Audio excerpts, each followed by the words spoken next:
This is Deborah Atkinson, and you're listening to Flipping 50, where I address your top questions and things you struggle with most so you can have more energy and less decision fatigue about what to eat, how to move, and you can change your thoughts to flip 50 with the life and the energy you love in this second half. So this is a huge shout out and a welcome back to all of you who are in the middle of lazy, hazy, crazy days of summer. And we're in the summer inspiration series. And I have a guest with me today that she's already near and dear to my heart because she has this endearing accent. I'm a sucker for anybody from the South, I swear. But then you bring Australia on here and I'm gone there too. But my guest is Tracy Bullard, and I am hoping I got that right. I usually ask, so she'll have to correct me if it's not right. She didn't start running until around age 45. She had watched her parents be very active in triathlon for the last 30 years, both doing Kona multiple times. And in case you're a listener who doesn't know what that is, to someone in Ironman, that is like the Olympics. If you're an age group athlete, it's like you went to Kona, like the big one. It's a big deal. And her dad earned first place at age 66 in Kona. Even bigger. She always admired their activity, but just didn't catch the bug herself until her 40s. As a nurse, she started paying attention to the health of those that stayed active versus those that lived a sedentary life. Her love for running came at about age 45, running approximately 5 half marathons a year. At 48, she did her first sprint triathlon with her mom, who just did Machu Picchu at age 70. She did 5 more sprints over the next year and decided that at 50, she would run her first full marathon as well as train for her first half Ironman. That's the triathlon. She learned from watching her parents that age truly is just a number, not an excuse not to be active. Trying to navigate through menopause, she can't imagine not having swim, bike, and run as therapy. Definitely feels like it saved her at times during the highs and lows of hormonal changes. So, Tracy, thanks so much for being here. Oh, thank you for having me. See what I mean, everybody? Isn't that cool? Okay, so we had to back you up, though, just a little bit, because reading that sentence, I'm just like smiling ear to ear. You didn't just start running 5 marathons in a year, girlfriend. I mean, who does that? It's like you go big or you go home. No, I started with the 5K, but actually what happened is a girlfriend challenged me and was like, why don't we just go do a half marathon? I'm like, oh, okay, it sounds fine. And it was just something that just caught fire inside of me, and I just never turned back. So running, I feel like just was a part of me and just was always there. I just didn't see it until my 40s. That is amazing. So talk a little bit about, well, first of all, how old are you now? I'm 50. I'll be 51 in August. Okay. So she's of age. We have to make sure you're legally able to be here. I'm legal, yes. So, between 45 and 50, then talk about other races. So what's a typical year right now for you? What do you do? So typical year prior to turning 50, I averaged around 5 half marathons a year and multiple 5K, 10K. Pretty much for me, if I have a race on the calendar, I'll stay motivated. And that's just kind of my go-to. I know for my own accountability, I just have to have something on the calendar all the time. And it keeps me going. So when I turned 50, I just wanted to do something different. I wanted to take on a new challenge. I wanted to prove to myself that 50 truly is just a number and did not have to define me or my sports. So I signed up for my first full marathon with a couple girlfriends, and we did Savannah, which was a phenomenal full marathon. Got through the marathon and then decided that wasn't enough and that I wanted to do a half Ironman as my next big feat in the year of being 50. So I just wanted 50 to be something special. I just really wanted to prove to myself that you really are not just what that number says that you are. Love it. Okay, so you've talked about some friends. So talk about your support system, like other people that you train with. Do you train and like run, bike, and swim mostly solo with a group? Do you have a coach? How do you do it? So I'm very blessed that my dad is a tri coach. So he pretty much does most of my coaching. I do have a local swim coach who's phenomenal, but my dad does all my training plans and keeps me going. He's in Alpharetta, so I don't get to train with him per se, but he's pretty hardcore, so he keeps me going. As far as the triathlon, my training group is pretty limited just based on where I live. The girls that I trained marathon with, they're runners, but they refuse to swim. So they're like, we'll train you through the run, but you're going to have to swim on your own. So I didn't have a whole lot of people to swim with, but we do have a great club nearby that I can go and get some great swims in. Probably about 2 months into my triathlon training for 70.3, I did hook up with a local group of people on a Facebook page. So we encouraged each other weekly with different posts and just try to keep each other afloat when training would get hard. One of the hardest things was training for a springtime half iron because that meant all my long bikes and long runs, you're facing winter. So that was a little bit more challenging. But as far as support, I was so blessed to have just a great network of friends that cheered me on from the side, ended up coming to the race. I woke up race morning and I had 5 girlfriends that came up from our area of town in Lebanon with their signs and their bells. And so it was just tremendous. I'll never be able to replace that experience. Oh, how cool is that? Okay. So talk a little bit about the online community. Is that women who try? Is it? It is not. Now, I am a part of Women That Try, but Huh? we had a local Facebook page, and it was both men and women. I was the oldest female in the group, and there was one other 50-year-old who is another guy that I know that does try, and it was his first 70.3 as well. But we just kind of set up our own Facebook page, asked how training was going with each other, talked about nutrition, which is a huge question mark in that type of distance. And then I didn't meet most of these people in face-to-face meeting till we got to the race. And so that was pretty fun to just get to know them as a Facebook community, but then meet them in person the morning of the race. That is so cool. And I hear that so much. I think, it's so easy to say I'm frustrated, I'm taking a Facebook break, but there are some good things about, Facebook and social media bringing groups of people together so that no matter where you are in the world, Timbuktu, small South Dakota, isolated, you can find a tribe, people who are doing what you want to do. And I talked about that last week too. And it was just such a cool thing. And I think when you meet somebody virtually, it's like having a pen pal used to be, right? And then you Oh, get a absolutely. Yeah. right. We can still remember that. I Probably listen. remember my pen pal. Yes. Right. So I love what you're saying. So what about your family?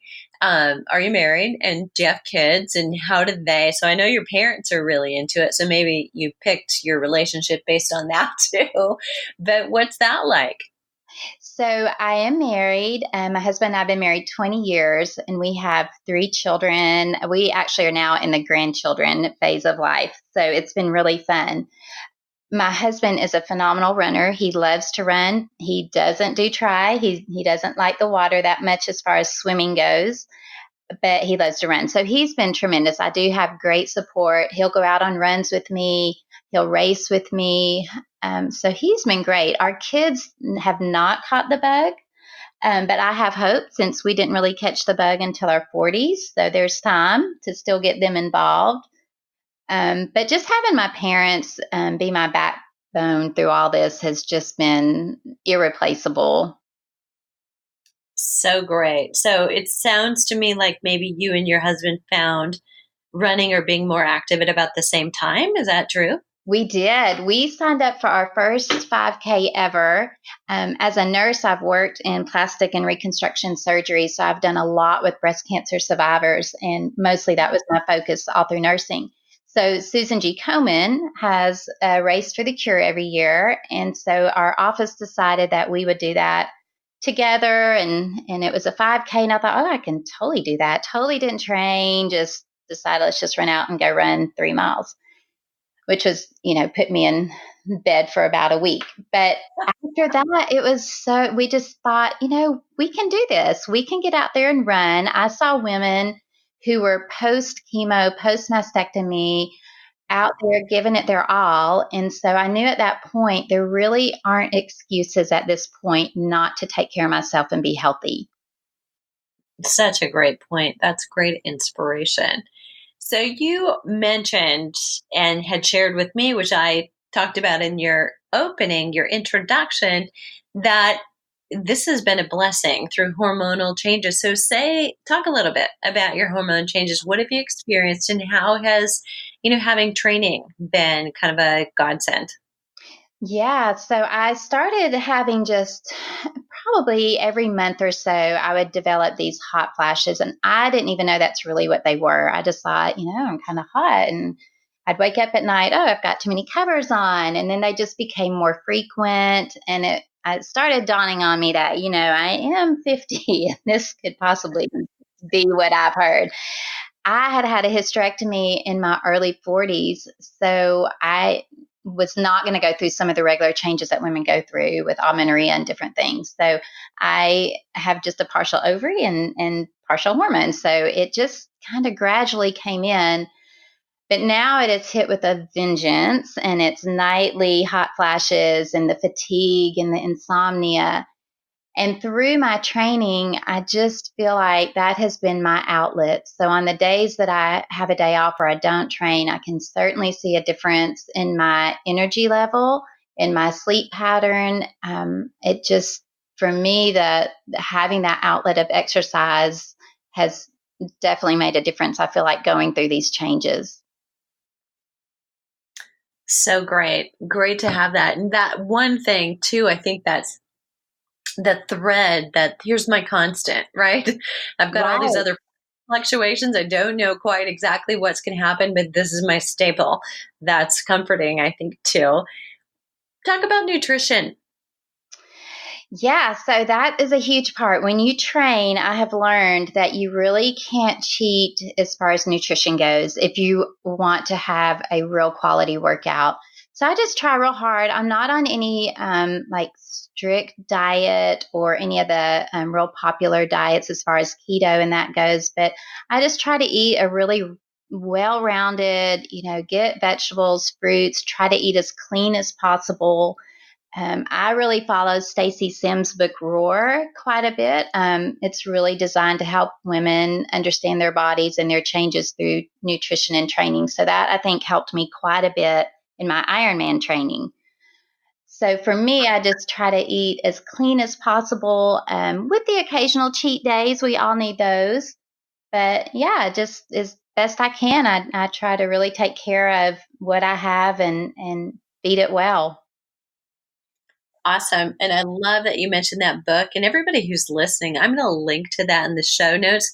That is the probably second time in about a week that that book has come up. And it might have been one of our other women on the Inspirational Stories podcast. So, Yeah. it's funny. It'll be funny if I get that every single time. Stacey Sims has done a good job. She has done a tremendous job helping an athlete understand, and just female and men, the differences in how we process things, and especially when you're in a activity or athletic lifestyle, we just have to feel our bodies a little bit different. And so her book really brought some great points, and I think really transformed my training as far as meeting the needs that I was going to have during that long of race. Yeah, so good. And so many of our listeners know we talk a lot about nutrition and the way it changes what quote unquote healthy is when you go through menopause. A lot of Yeah. women will just discover they've suddenly got now gut issues from foods that they've eaten their whole lives. And, so learning how to test them and look at food sensitivities. But then once you master that, I think even for me, 35 years as a fitness expert, and, when I look at my own training, it's still a little bit confusing. It's like, which way do I go here? Right. So it's always a testing, right? I mean, you're never really at that stable point. You can kind of work on something that's working right now, but you got to be willing to bob and weave if, it suddenly isn't working. What do I do? Exactly. And as far as with menopause, I think one of the changes I've noticed is I feel like I have a little bit higher rate of inflammation. Um, Yeah. so that's one thing I'm really trying to address with dietary changes as well is, picking those foods that maybe cause less inflammation in the body. Yeah. And or help, right, with Yeah. anti-inflammation or in recovery.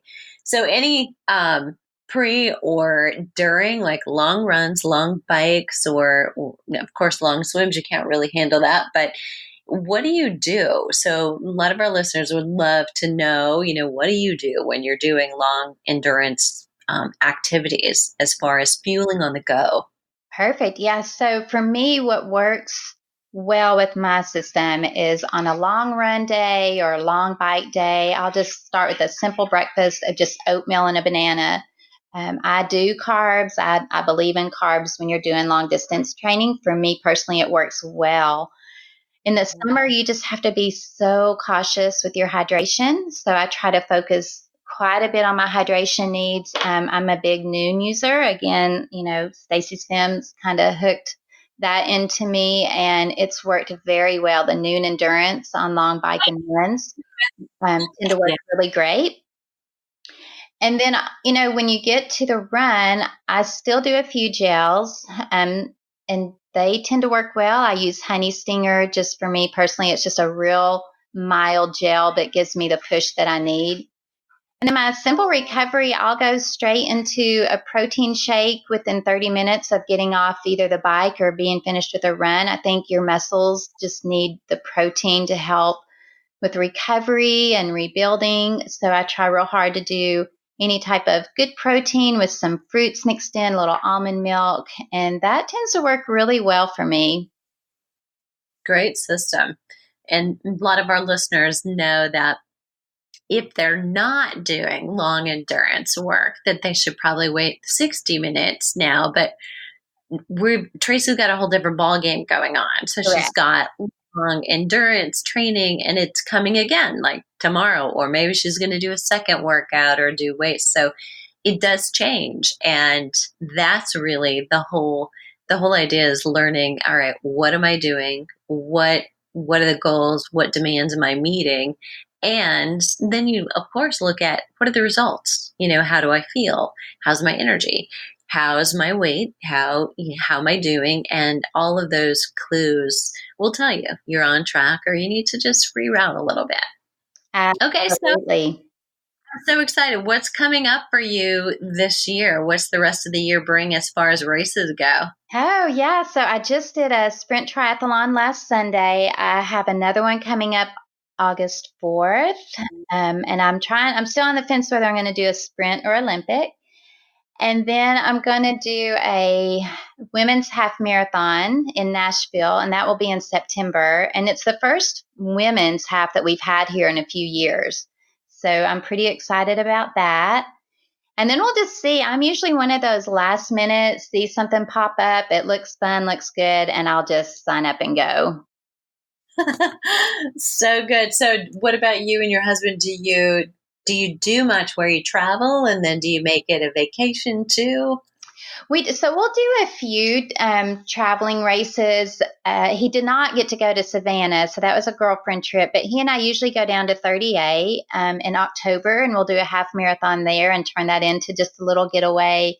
That one's really fun. We try to do at least one destination race together a year just to see something different and see different environments and race different venues. So that's been really fun for us to set that on the calendar. And we're still trying to figure that one out for this fall, exactly what one we'll do together as the destination race.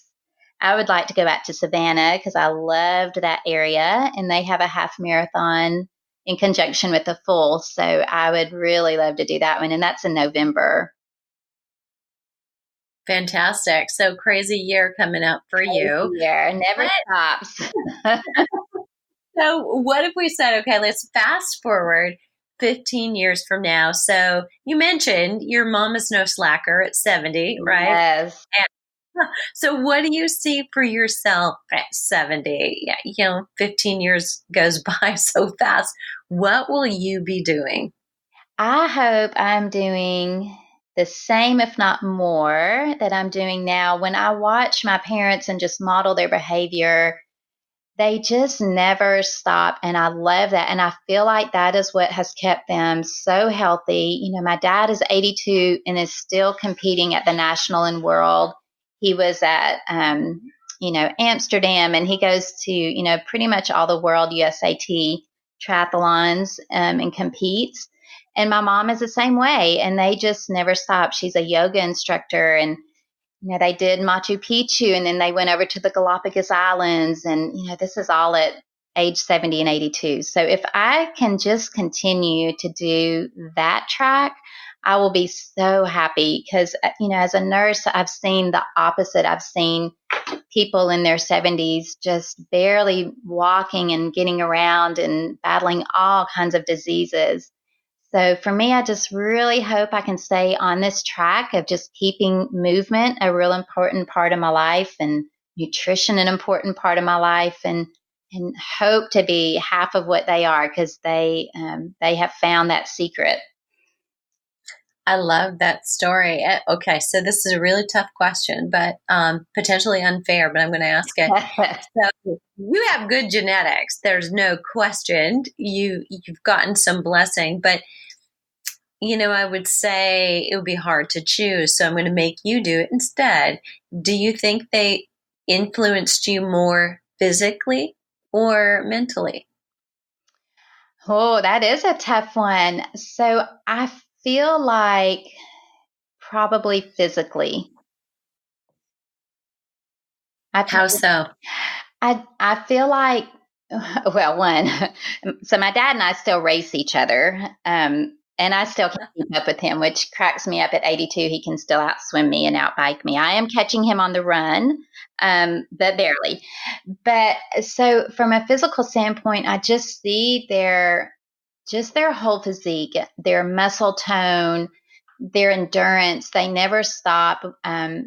No matter where they are, they're going to make sure they're going to get their workouts in, and they make it fun. It's not all just work. They make workouts fun, and they find ways to do different things.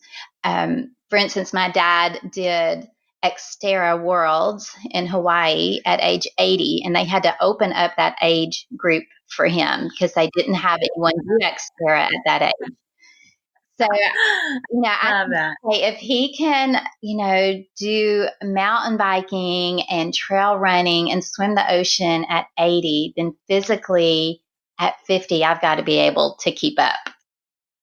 That is so good. I love that. And just to listeners who are a little bit less foreign, maybe to the lingo or the language, what Tracy means by they had to open up the age group, meaning there had never been an Xterra 80-year-old do the race. So suddenly, from doing like age 75 to 79 was the oldest age group, they had to make an 80 to 84 group for him.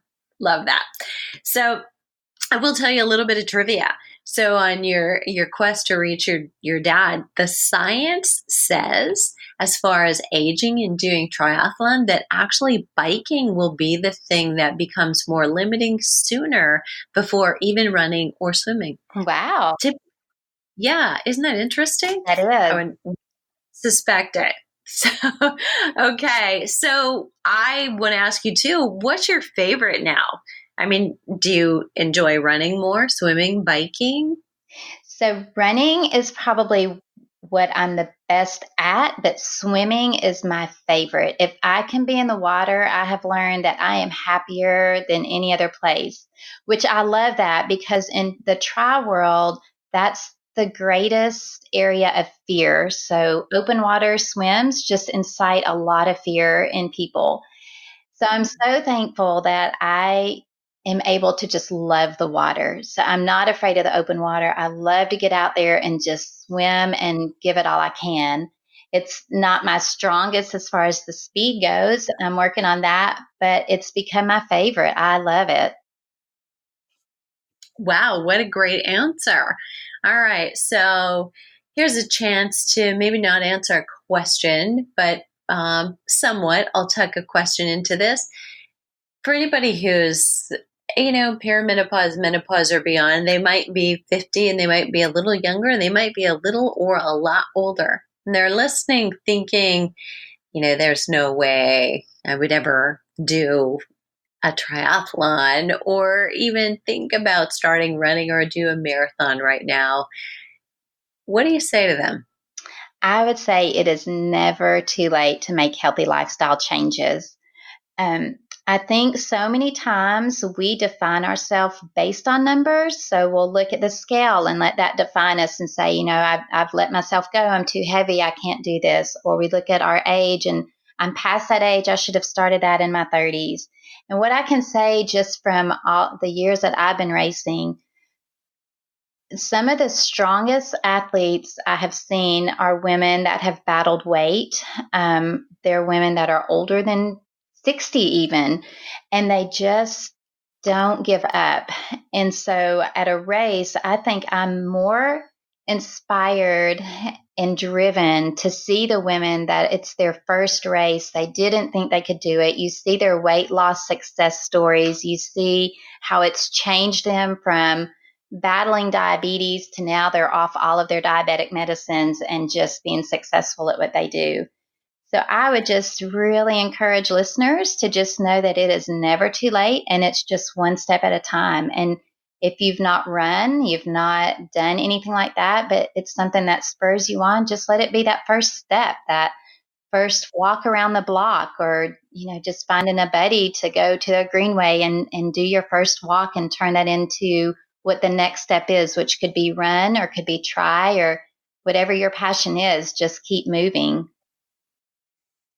Thanks so much, Tracy. I love the thing that you said about accountability, because I think it doesn't matter who you are. And it certainly doesn't show a lack of motivation or discipline. And I think we often think when we're not quite into it as much as we think we should be, we think that someday we're going to cross this line and we're going to get to a point where it's easy to always be motivated and always do it. And I think that day actually doesn't even exist. It's like the day I think, I'm going to have a maid and a butler and a personal chef. I mean, that doesn't happen either, really. That is fancy, yes. Putting those dates on the calendar to have the accountability to run for this. And I mean run in this case just figuratively, but to go after this because I've got to get ready. I've got it on the calendar. I love that message. So Tracy, thanks again so much for being here. Thank you for having me. It's been a pleasure. And if you're listening, if you have a question or a comment, leave it below the show link at flipping50.com/race now. I love hearing from you. And if this episode was helpful or motivating, please leave a rating in iTunes for us. It really helps. And then share it with a friend. Surround yourself with a supportive community of women on the same journey. To get the most from this week's episode, check out today's show notes. And again, that's flipping50.com/race now, where you'll find the juicy free download links to what I'll link to is the book that we mentioned several times today and resources that we mentioned. So let's start flipping 50 together.